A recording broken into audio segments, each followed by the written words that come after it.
making disciples, transforming lives. Kalau kita ini ikut Tuhan, motivasinya cuma karena kebutuhan dan sesuatu yang sementara di bumi, kita salah besar. Karena orang yang fasik itu pun bisa mengalami kemujuran, bisa kaya raya. Ikut Tuhan itu motivasi tertingginya adalah mengenal Allah. Kita akan buka sama-sama di Mazmur pasal yang ke-73.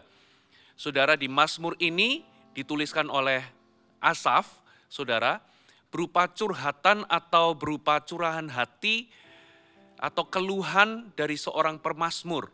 Saudara, coba kita baca sama-sama, kita buka di Mazmur 73, kita membaca di ayat yang pertama. Judulnya adalah Pergumulan dan Pengharapan. Mazmur Asaf. Sesungguhnya Allah itu baik bagi mereka yang tulus hatinya, bagi mereka yang bersih hatinya. Ayat kedua dikatakan tetapi, saudara ada kata tetapinya. Tetapi aku sedikit lagi, maka kakiku terpeleset, nyaris aku tergelincir. Sebab aku cemburu kepada pembual-pembual, kalau aku melihat kemujuran orang-orang fasik. Sebab kesakitan tidak ada pada mereka, sehat dan gemuk tubuh mereka. Mereka tidak mengalami kesusahan manusia. Dan mereka tidak kena tulah seperti orang lain. Ayat 12 kita lompat. Sesungguhnya itulah orang-orang fasik. Mereka menambah harta benda dan senang selamanya.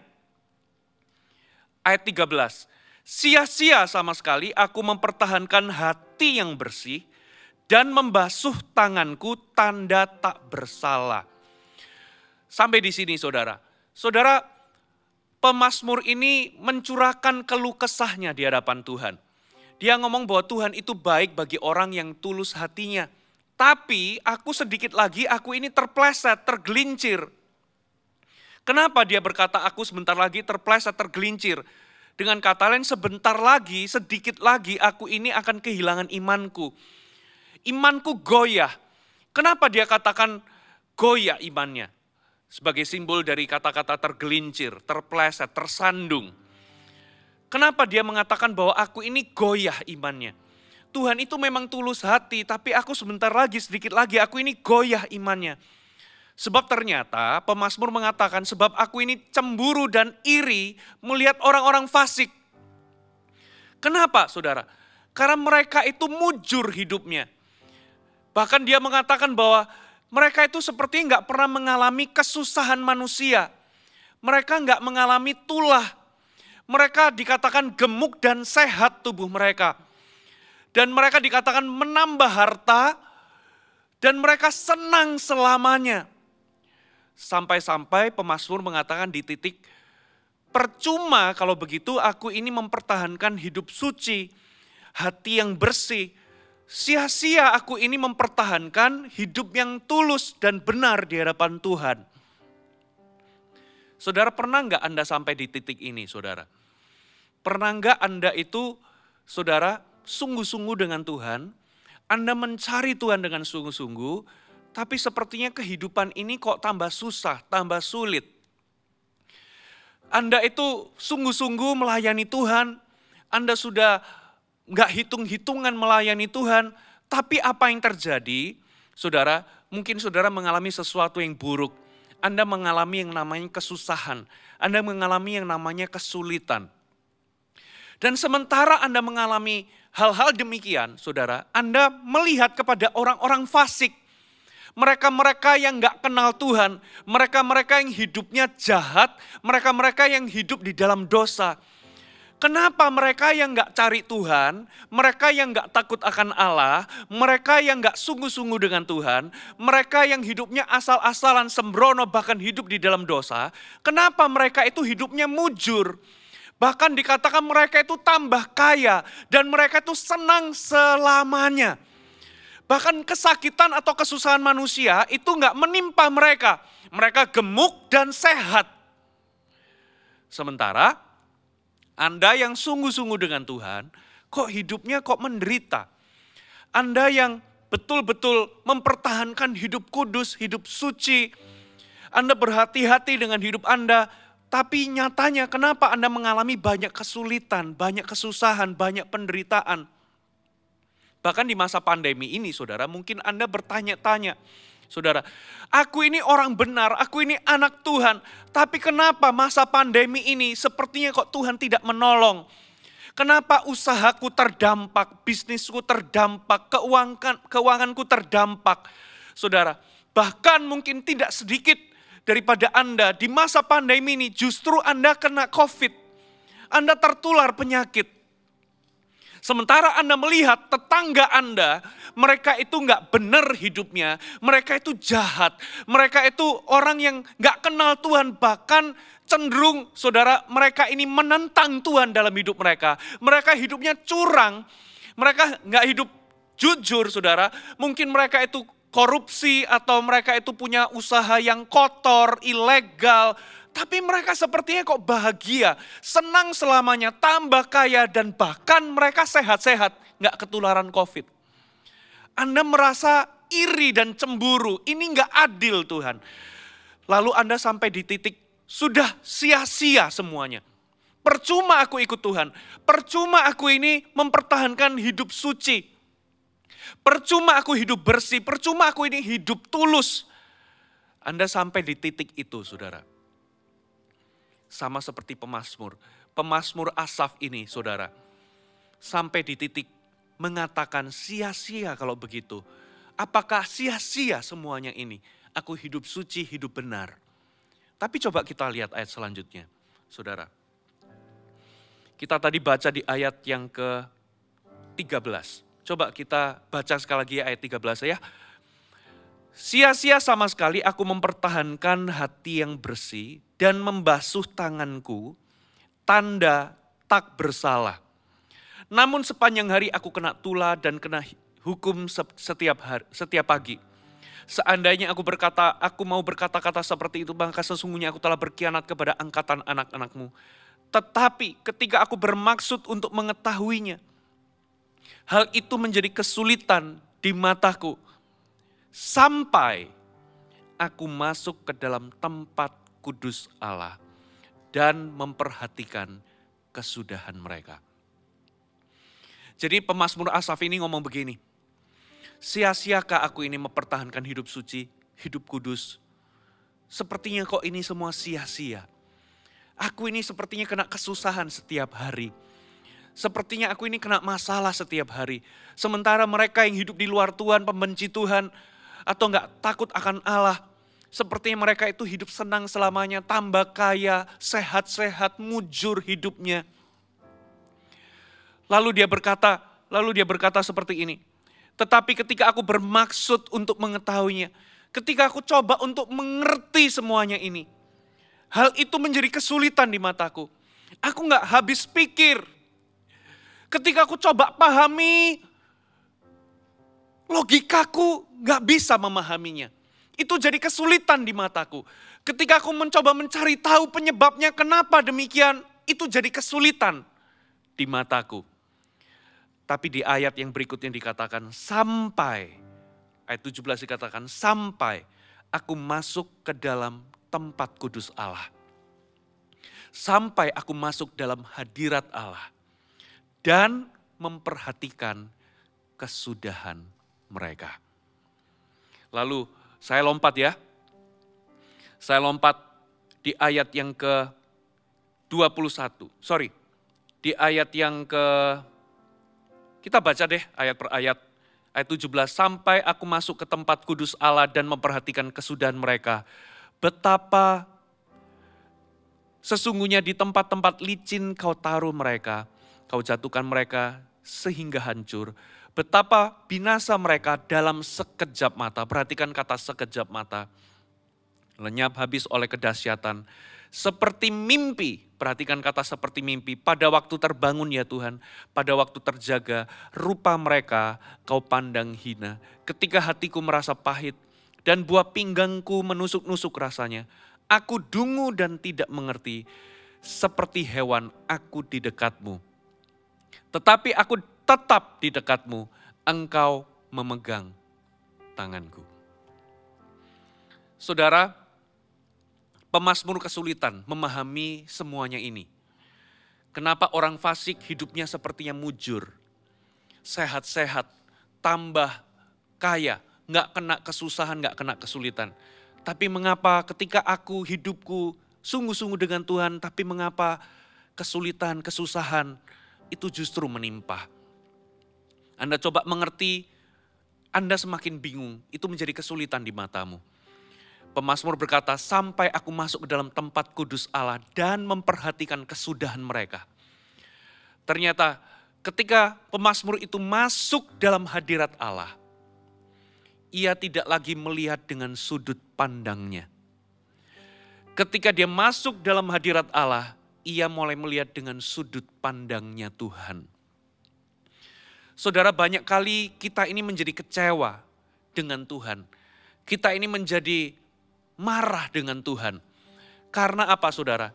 Karena kita melihat segala sesuatu dengan sudut pandang kita. Tapi ketika pemazmur itu masuk dalam hadirat Allah, ia mulai melihat seperti Allah melihat. Ia melihat dengan sudut pandangnya Tuhan. Lalu dikatakan saudara, di dalam hadirat Allah itu saudara, dikatakan ternyata kesudahan mereka itu jelas. Dikatakan dalam sekejap mata mereka itu akan hancur. Hidup mereka dikatakan seperti mimpi waktu mereka terjaga, waktu mereka terbangun. Berarti di dalam sudut pandangnya Tuhan, apa yang mereka nikmati, apa yang orang-orang fasik nikmati itu cuman sekejap, cuman sementara.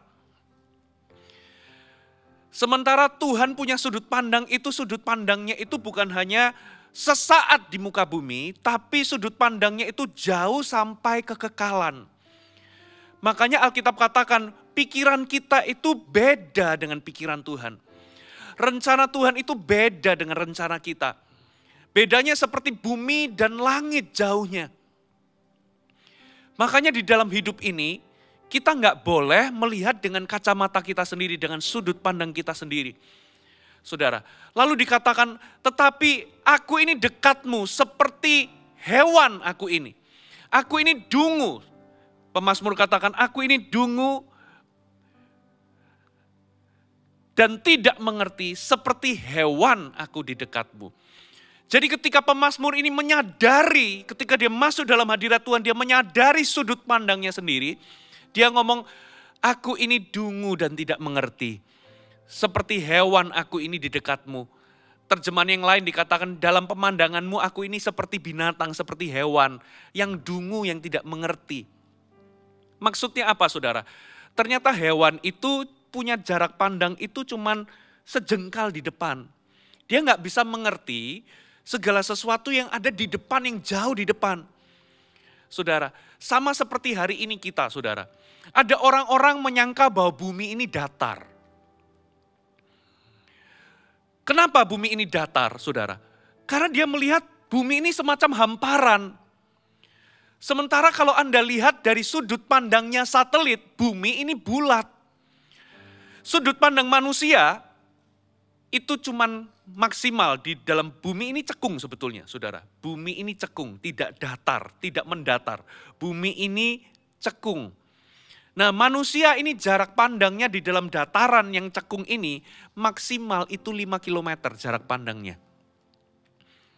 Sementara lingkaran keliling dari bumi itu jaraknya 40.075 km. Saudara. Nah bayangkan keliling bumi ini 40.000 km, sementara jarak pandang manusia itu cuma 5 km. Saudara, makanya manusia itu mengatakan bumi itu datar. Bumi itu hamparan. Tapi coba kalau Anda pakai sudut pandangnya satelit. Anda naik ke sudut pandangnya satelit, bumi itu bulat. Saudara, kalau kita pakai sudut pandang kita sendiri, saudara, bumi itu datar. Tapi kalau kita pakai sudut pandangnya satelit, bumi itu bulat. Begitu pula dengan kita, saudara. Pemazmur itu menyadari ternyata sudut pandangku ini seperti hewan aku ini memandang, cuman memandang sesaat. Saat ini. Tapi gak memandang lebih jauh. Tapi ternyata Tuhan punya sudut pandang itu lebih jauh ukurannya daripada sesuatu yang sementara di bumi. Sudut pandang Tuhan itu adalah kekekalan. Dalam sudut pandang Tuhan, kemujuran orang-orang fasik itu cuman sementara. Selanjutnya endingnya, kesudahan mereka adalah kebinasaan, saudara. Sementara dibanding dengan kita, dibanding dengan pemazmur, saudara, mereka memiliki Tuhan. Dan dalam sudut pandang kekekalan, saudara, hidup ini bukan cuma sementara apa yang dialami sesaat di muka bumi. Kalaupun ada penderitaan itu nggak sebanding dengan kemuliaan yang akan Anda terima, yang kita akan terima, yang pemazmur akan terima di dalam kekekalan, saudara. Makanya pemazmur melanjutkan kata-katanya dengan demikian, saudara. Dikatakan, tetapi aku tetap di dekatmu, engkau memegang tangan kananku, dengan nasihatmu engkau menuntun aku, dan kemudian engkau mengangkat aku dalam kemuliaan. Siapa gerangan ada padaku di sorga selain engkau? Selain engkau tidak ada yang kuingin di bumi.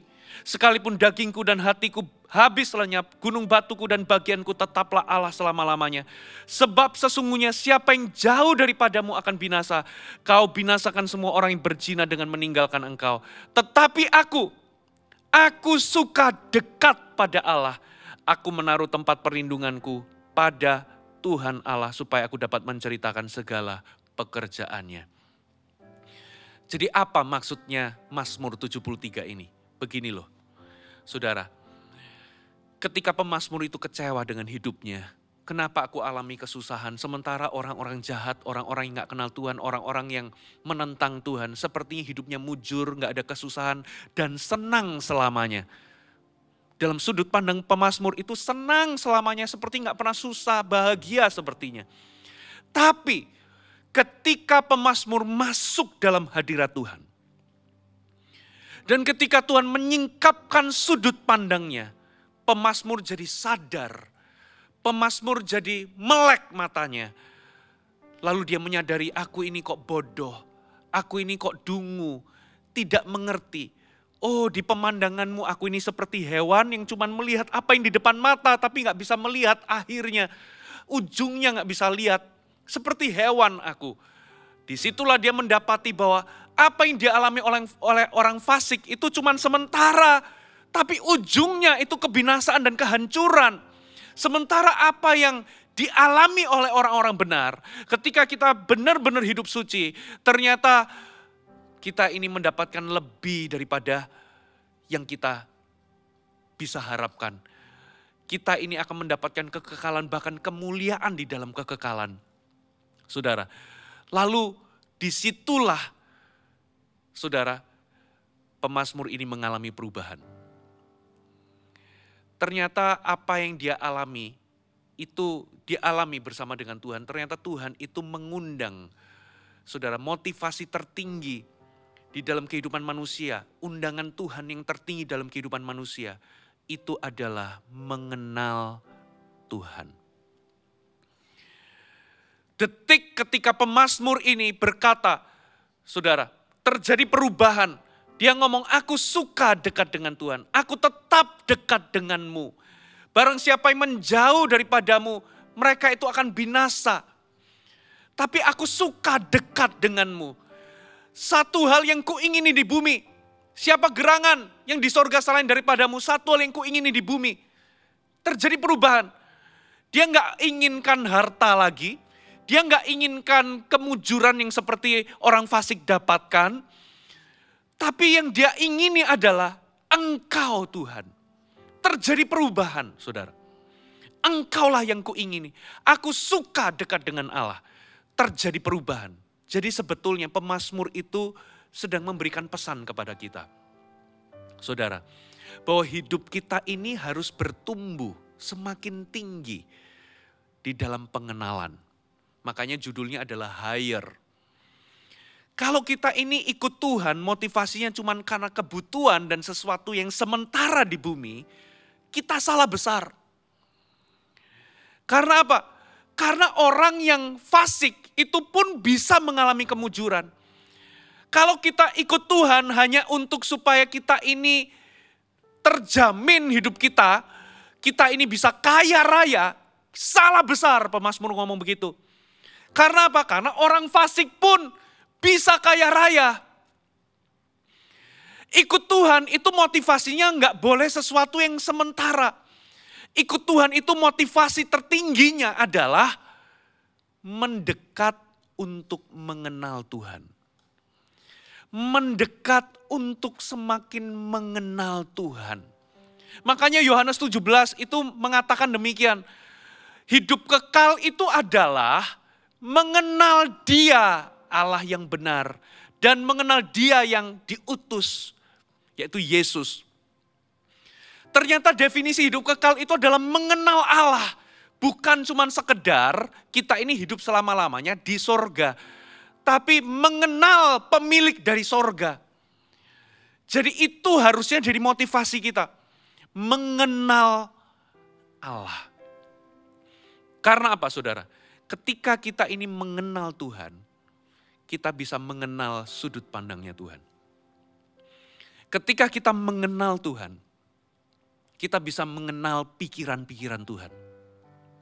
Sehingga apa yang diubah? Saudara, ketika kita mengenal Tuhan, ada sesuatu yang berubah. Saudara, apa yang berubah saudara? Sudut pandang kita berubah. Cara kita memandang kehidupan itu berubah saudara. Katakan amin. Kita ini, apa sih bukti seseorang mengenal Tuhan? Orang yang betul-betul dekat dan mengenal Tuhan, itu pasti sudut pandangnya berubah. Cara dia memandang kehidupan itu berubah. Ada perubahan nilai di dalam hidupnya. Saudara pernah tahu Filipi 3, Paulus itu mencatat apa saudara? Apa yang dahulu kuanggap keuntungan, sekarang kuanggap rugi. Apa yang dulu itu aku anggap keuntungan, bernilai, sekarang aku anggap sampah. Demi aku bisa memperoleh Kristus. Karena pengenalan akan Kristus itu lebih mulia daripada segala sesuatunya. Luar biasa, terjadi perubahan nilai, terjadi perubahan motivasi, prioritas. Saudara, lalu dia mengatakan yang ku kehendaki adalah mengenal Dia. Wow. Kalau dulu dia itu mengejar sesuatu, Paulus mengatakan yang dulu aku kejar, yang dulu aku anggap penting, yang dulu aku anggap mulia, sekarang aku gak lagi kejar, sekarang aku anggap sampah, demi supaya aku bisa mengejar Tuhan. Demi aku bisa mengejar pengenalan akan Allah. Itu namanya perubahan. Kalau dulunya ada seseorang itu betul-betul cinta uang, tapi semakin dia bertumbuh dalam pengenalan, uang gak lagi sesuatu yang dikejar. Bukan berarti uang itu gak penting, saudara. Dalam hidup ini, uang itu penting, saudara. Tapi uang menjadi bukan, uang itu di dalam hati Anda bukan lagi sesuatu yang Anda kejar. Uang bukan lagi menjadi sesuatu yang Anda buru. Anda melihat bahwa uang gak lagi segalanya. Tapi pengenalan akan Tuhan, mengenal Tuhan, mendekat dan mengenal Tuhan itu menjadi segalanya. Saudara. Nah jadi mengenal Tuhan itu harus ada buktinya. Pemazmur itu begitu dia kenal Tuhan, sudut pandangnya berubah. Dulu dia cemburu kepada orang fasik yang mujur, sekarang itu sudah gak jadi soal. Dia berkata, sekalipun hatiku dan dagingku ini habis lenyap, tapi Allahku itulah gunung batuku. Saudara, dia berkata bahwa satu-satunya yang kuingin di bumi ini bukan lagi hal-hal yang orang fasik miliki, kemujuran orang fasik dan sebagainya. Tapi satu-satunya yang kuingini di bumi adalah Engkau. Terjadi perubahan saudara. Terjadi perubahan. Makanya kita harus mengenal Tuhan. Motivasi tertinggi dalam kehidupan kekristenan adalah bukan ikut Tuhan bukan untuk kaya. Tapi ikut Tuhan supaya kita bisa mengenalnya. Mendekat dan mengenal itulah motivasi tertinggi kehidupan kekristenan. Semakin kita kenal Tuhan, cara pandang kita berubah. Sudut pandang kita melihat kehidupan itu berubah. Saudara, Matius 7 mengatakan demikian. Coba kita baca Matius 7. Bukan, ayat 21 sampai 23. Bukan setiap orang yang berseru kepadaku, Tuhan, Tuhan akan masuk dalam kerajaan sorga. Melainkan dia yang melakukan kehendak Bapakku di sorga. Pada hari terakhir, banyak orang akan berseru kepadaku, Tuhan, Tuhan, bukankah kami bernubuat demi namamu, dan mengusir setan demi namamu, dan mengadakan banyak mujizat demi namamu juga. Pada waktu itulah aku akan berterus terang kepada mereka dan berkata, aku tidak pernah mengenal kamu. Enyahlah daripadaku, kamu sekalian pembuat kejahatan. Saudara, di akhir zaman ada banyak orang berseru Tuhan, Tuhan. Tapi bukan itu yang masuk dalam kerajaan sorga. Banyak orang akan mengadakan mujizat, mengusir setan, bernubuat. Tapi ternyata Tuhan berterus terang, aku gak kenal kamu. Hai sekalian pembuat kejahatan. Bapak Ibu, kita harus tahu, saudara, pengenalan itu penting. Kita bisa loh ngaku-ngaku kenal seseorang, gitu ya. Tapi ternyata orang itu, ketika kita ini ngaku-ngaku kenal, tapi orang itu menjawab, dia gak kenal kita. Jadi malu. Beberapa waktu yang lampau saya pernah di teks, di WA oleh seseorang. Halo bro, apa kabar? Aku si A. Kamu inget gak? Saya terus terang lupa. Kamu siapa? Loh ini temenmu. Coba bisa lihat, kirimkan fotomu. Lalu dia kirimkan foto, di situ ada 3 orang. Coba aku yang mana? Saya tebak salah satu gitu ya. Ternyata salah saudara. Wah kamu melupakan aku gitu. Waduh saya sorry betul. Saya kok gak ingat ya, aduh sorry ya. Wah kamu melupakan aku bro. Gitu ya. Lalu saya ngomong begini, memang kita pernah satu sekolah mungkin. Tapi walaupun kita satu sekolah, belum tentu aku ini kenal. Belum tentu kita akrab. Saya ngomong gitu, tapi sorry loh. Sorry. Karena saya gak pernah merasa saya punya pengalaman. Saya gak merasa saya itu kenal saudara. Bahkan saya sampai lupa wajahnya. Saya gak merasa ada interaksi dengan dia. Yes memang benar, satu sekolah, tapi kita gak kenal sebetulnya, gak akrab. Orang bisa tahu, Anda bisa tahu seseorang, tapi belum tentu kenal. Anda bisa tahu tentang Tuhan, tapi belum tentu Anda kenal Tuhan. Anda bisa ngaku kenal Tuhan, tapi Tuhan itu ngomong bahwa aku gak kenal kamu. Nah berarti Anda cuma tahu tentang Tuhan, saudara. Karena apa? Kenal, kata mengenal di sini. Aku akan berterus terang kepadamu. Aku tidak mengenal kamu. Kata mengenal itu pakai kata ginosko. Ginosko itu artinya knowing by experiencing. Mengenal karena pengalaman bersama. Saudara, bahkan kata ginosko itu merujuk kepada hubungan intim suami istri.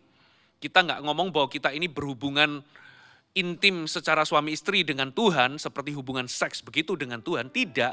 Tapi sama seperti suami istri yang begitu kenal itu begitu intim. Jadi ada 2 arah saudara.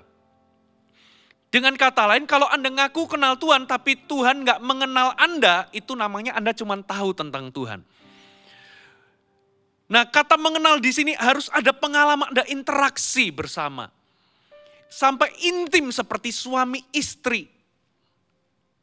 Tapi Tuhan ngomong, aku gak kenal kamu. Berarti ada orang ngomong di akhir zaman, ngaku kenal Tuhan, bahkan bernubuat, mengusir setan demi Tuhan, ya menggunakan karunia-karunia demi Tuhan, tapi Tuhan ngomong, aku gak kenal kamu. Jangan salah loh ya Bapak Ibu. Ya firman Tuhan itu gak ngomong bahwa mengusir setan, bernubuat, mengadakan mujizat, itu adalah pembuat kejahatan. Tidak ada hubungannya dengan karunia. Ini poinnya di sini adalah bukan karunianya. Karena ada orang yang salah mengerti. Oh kalau orang itu usir setan, orang itu buat mujizat, kalau orang itu bernubuat langsung dicap pembuat kejahatan. Tidak. Karena apa? Anda nggak perlu mengadakan tanda mujizat kalau Anda pembuat kejahatan, maka Anda juga dikatakan pembuat kejahatan. Jadi jangan keliru menafsirkan firman, saudara. Jadi nggak ada salahnya dengan mengusir setan, bernubuat, dan mengadakan mujizat. Bahkan di akhir zaman ini kita perlu mendemonstrasikan kuasa Allah supaya banyak orang dibebaskan dari kuasa gelap. Kita perlu usir setan, kita perlu adakan tanda mujizat, menyatakan bahwa Tuhan itu hidup. Tapi yang dimaksud di sini, saudara, ada orang yang menggunakan karunia-karunia, tapi ternyata hidupnya itu enggak dekat dan mengenal Tuhan. Buktinya di mana? Karena Tuhan pun enggak merasa ginosko dengan mereka, enggak merasa akrab atau kenal. Tuhan memang maha tahu. Saudara, Anda nggak perlu bangun hubungan sama Tuhan. Tuhan itu tahu segalanya tentang diri kita, tentang Anda. Tapi Tuhan nggak punya pengalaman bersama dengan Anda, nggak punya keakraban dengan Anda, gitu ya. Tuhan tahu hanya sebatas tahu karena kemahatauannya tentang Anda, tapi Tuhan itu nggak punya pengalaman, nggak punya memori, punya keakraban, pengalaman atau keintiman dengan Anda. Makanya mengenal itu harus dua arah. Kalau Anda ngaku kenal si A, maka si A harus confirm bahwa dia juga mengenal Anda. Katakan amin. Nah makanya saudara, motivasi tertinggi dalam kekristenan itu adalah mendekat untuk mengenal Tuhan. Satu orang di Alkitab yang namanya Salomo. Saya sekilas teringat tentang Salomo. Saudara, Salomo ini dikasih karunia hikmat. Dia nggak mengusahakan untuk dapat hikmat. Dia cuma doa minta hikmat, tiba-tiba Tuhan beri hikmat itu dalam hatinya. Karunia, hikmat itu karunia. Jadi saudara, di muka bumi ini nggak ada orang yang begitu berhikmat lebih daripada Salomo. Karena Salomo itu beroperasi dalam karunia Allah, hikmat. Tapi ujungnya Salomo itu menyembah berhala. Kenapa saudara? Salomo memang punya karunia, tapi Salomo nggak mengenal Allah. Kalau memang Salomo itu mengenal Allah, saudara, nggak mungkin dia punya 700 istri dengan 300 gundik. Saudara, kalau memang dia itu mengenal Allah, nggak mungkin dia ujungnya, dia akhirnya menyembah berhala. Makanya saudara, di dalam tulisan-tulisannya menjelang dia itu mati, dia menyatakan bahwa segala sesuatu sia-sia. Segala sesuatu itu sia-sia. Bayangkan Salomo punya kekayaan, dia terima warisan aja saudara. Ada seseorang menghitung itu di tahun 2010, kekayaannya itu waktu itu 2010 itu emas masih 250.000. Kalau dihitung semua kekayaannya, dengan kalau emas tahun 2010 250.000 itu kekayaannya 1.200 triliun. Saudara, itu kekayaan yang dia dapat dari warisan, saudara. Belum kekayaan pribadinya ya, belum kekayaan pribadi. Sekarang harga emas katakanlah 1 juta, berarti kan sudah 4 kali lipat. Berarti kalau dikurskan sekarang kekayaannya, dia warisan waktu dia jadi raja, dia dapat warisan aja dari Daud, itu 1.200 kali 4. 4.800 triliun, saudara. 4.800 triliun, saudara. Triliun rupiah ya. Belum kekayaan yang dihasilkan semasa dia menjabat, saudara. Itu cuman warisannya doang. 4.800 triliun. Orang itu perlu nggak sih sampai segitu kaya? Dalam hidup ini perlu nggak sih? Toh waktu dia meninggal nggak dibawa mati. Tapi di ujungnya, dia ini sudah kaya raya loh ya. Tapi di ujungnya di dalam tulisannya saudara, segala sesuatu sia-sia. Segala sesuatu sia-sia. Berarti ada sesuatu yang lebih penting daripada segala sesuatu yang fana di muka bumi ini. Mengikut Tuhan, motivasinya adalah mengenal.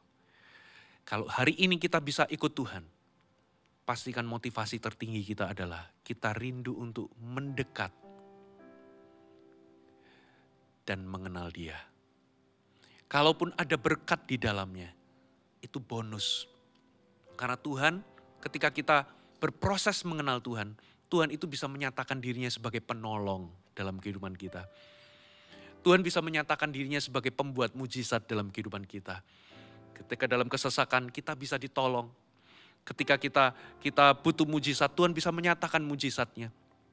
Tuhan bisa menyatakan dirinya sebagai apa? Pembela dalam hidup kita. Tapi jangan lupa Tuhan itu juga bisa menjadi Bapa yang mendidik kita, mendisiplin kita. Bukan hanya Bapa yang memenuhi semua kebutuhan kita, tapi Bapa yang mendidik kita. Jadi tujuan utamanya adalah mengenal Dia. Bukan cuma sekedar saudara kita ikut Dia supaya kebutuhan kita terpenuhi. Ada amin? Kalaupun di dalam proses mengenal Tuhan, ada pertolongan, ada mujizat, ada berkat, itu hanyalah bonus. Tapi motivasi tertinggi kita adalah kita rindu mengenal Dia dan melakukan kehendak-Nya. Ada amin saudara? Jadi mulai hari ini, ayo kita kenal. Semakin kenal, semakin kenal. Jangan putus asa, jangan mudah kecewa apabila pengalaman-pengalaman hidup Anda sulit. Karena di baliknya Tuhan pasti punya rencana lebih luas, lebih jauh daripada rencana kita. Sudut pandang Tuhan pasti lebih jauh daripada sudut pandang kita. Di akhir kata pemazmur berkata, kita baca ya ayat terakhir. Pemazmur akhirnya ini konklusi ayat 28. Tetapi aku suka dekat pada Allah. Aku menaruh tempat perlindunganku pada Tuhan Allah supaya dapat menceritakan segala pekerjaannya. Versi firman Allah yang hidup dikatakan, sedangkan aku akan berusaha sedapat-dapatnya untuk hidup dekat dengan Dia. Aku telah memilih Dia. Maksudnya apa? Aku telah memilih untuk mengejarnya. Dan aku akan bercerita kepada semua orang tentang bagaimana Ia menyelamatkan aku dengan cara-cara yang mengagumkan. Aku memilih untuk mengejar Dia, maksudnya begitu loh. Dan aku akan bercerita kepada orang tentang pengalaman-pengalamanku bersama dengan Tuhan. Dia bisa jadi penolong, pembuat mujizat, penyembuh, pembela, tapi dia juga bisa menjadi Bapa yang mendidik dirinya. Itu konklusinya pemazmur. Aku suka dekat dengan Allah. Aku gak mudah kecewa, gak mudah putus asa, cemburu kepada kemujuran orang-orang fasik. Tapi ini yang ku kejar. Aku ingin mendekat untuk mengenal Dia. Supaya aku bisa ceritakan pengalaman-pengalamanku bersama dengan Tuhan. Hai, terima kasih sudah bergabung bersama kami, Gereja More Sharon, Jabodetabek. Sebagai gereja Tuhan, adalah kerinduan bagi kami untuk melihat Anda terus bertumbuh di dalam pengenalan akan Tuhan dan mengalami perubahan hidup. Maka dari itu, bergabunglah bersama komunitas kecil kami, Connect Group. Dapatkan informasi lebih lanjut pada kolom deskripsi kami. Last but not least, don't forget to subscribe dan bagikan video ini kepada orang yang Anda kasihi. Thank you for joining us and see you next time.